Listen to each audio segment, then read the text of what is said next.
Hello বন্ধুরা, সবাই কেমন আছো? মৌহা ঘরকন্যায় তোমাদের সবাইকে স্বাগত। আজকে আমি বাড়িতে মোগলাই পরোটা করেছি, খুব সহজ আর খুব তাড়াতাড়ি রেসিপিটা, তাই তোমাদের সঙ্গে শেয়ার করলাম। প্রথমে আটাটাকে মেখে রাখবে, সেই আটার মধ্যে যেরকম পরোটা করো ওর মধ্যে সব কিছুই দিয়ে দিবা, একটু পাঁচফোড়নই দিবা কারণ সেন্টটা করার জন্য। আর আলুটার পুর করে রেখেছিলাম, আলুটাকে জাস্ট সিদ্ধ করে কুকারে, তারপরে একটু মশলা দিয়ে ভেজে আলুটাকে করে নিবা, নেড়ে নিবা একটু তেলের ওপর।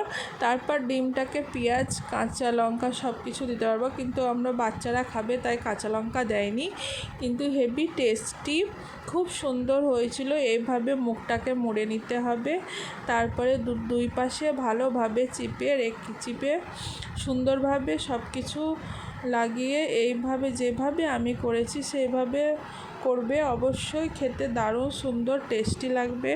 আর এইভাবে আস্তে আস্তে আবার আরেকটা তৈরি করে দেখাচ্ছি, তোমরা দেখে নাও যদি বুঝতে না পেরেছো। আলুটাকে এভাবে বিছিয়ে নিতে হবে, তারপরে দুই দিকে মুখটাকে ডিমটাকে দিয়ে দুই দিকে মুখটাকে মেরে দিতে হবে, মুখটাকে বন্ধ করে।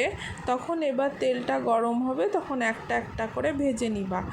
আর তেলটাকে গরম করতে হবে, দেখো কি সুন্দরভাবে কালার এসছে, আর বেশ খেতে টেস্টি হয়েছিল। আর খুবই সাবধানে করতে হবে, যেমন সুন্দরভাবে দুই পিঠটি যেন সুন্দরভাবে ভাজা হয় আর খেতে যেমন টেস্টি হয়, মচমচা হয়।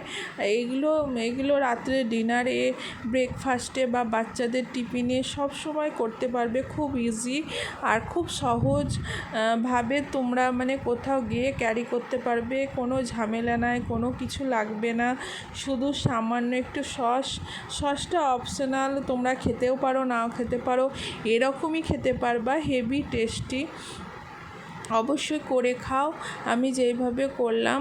আর এই দেখো আরেকটা ছিল লাস্টে, এবার ভেজে নিচ্ছি, ভেজে নিয়ে কিভাবে সুন্দরভাবে ভাজানো হচ্ছে। এই দেখো কর্মরা অনেক কটা করেছি, এবার আমরা ব্রেকফাস্টে খাবো। আর দেখো দেখতে কি সুন্দর লাগছে। আরও দুটো করে করছি, বেশ অনেক কটাই করেছিলাম, কারণ আমি বেশি করে করেছিলাম কারণ বাড়ির সবাই খাবে। আর আমি ফার্স্টবার করলাম, এত সুন্দর হবে আমি ভাবিনি। আর আমি যে ফার্স্টবার যে জিনিসগুলো করি আমি অনেক করে করি, কারণ বাড়ির সবাই যেমন খেতে পায় আমার রান্না, আমার হাতের রেসিপি। নতুনভাবে করলাম, আর অনেকভাবেই তো মোগলাই করেছো, সবাই মোগলাই করতে জানো, কিন্তু এটা খুব সহজ ইজিভাবে করলাম, তোমাদের সঙ্গে শেয়ার করলাম। আর তোমরা সবাই আমাকে অনেক অনেক ভালোবাসা দাও, তোমাদের ভালোবাসায় আমি যেমন অনেক ওপরে উঠতে পারি। আর আমার তরফ থেকে তোমাদেরকেও অনেক অনেক ভালোবাসা ও শুভেচ্ছা রইল। এবার আমি সসটাকে দেখো ঢেলে নিলাম, সসটা দিয়ে জাস্ট যদি বাচ্চারা খায় তার জন্য একটুকু শেয়ার করার জন্য আমি করলাম। তারপর দেখো টেবিলে নিয়ে চলে এলাম, তারপর খেতে শুরু করব। আর হেভি হয়েছিল, আমি নিজে করেছি বলে তা না, কিন্তু সত্যি খুব সুন্দর হয়েছিল। আমার এই রেসিপি দেখে আপনারাও তৈরি করুন বাড়িতে, হেভি টেস্টি, খেতে খুব সুন্দর কচমচা মুচমুচা হয়েছিল। আর কোথাও গেলে, বাইরে ট্রেনে ঘুরতে গেলে এই জিনিসটা করে নিয়ে গেলে কোনো কিছুই লাগবে না, জাস্ট টিফিনে ভরে নিয়ে গেলেই হবে। আর সবাইকে অনেক অনেক শুভেচ্ছা, ভালোবাসা রইল, বাই বাই।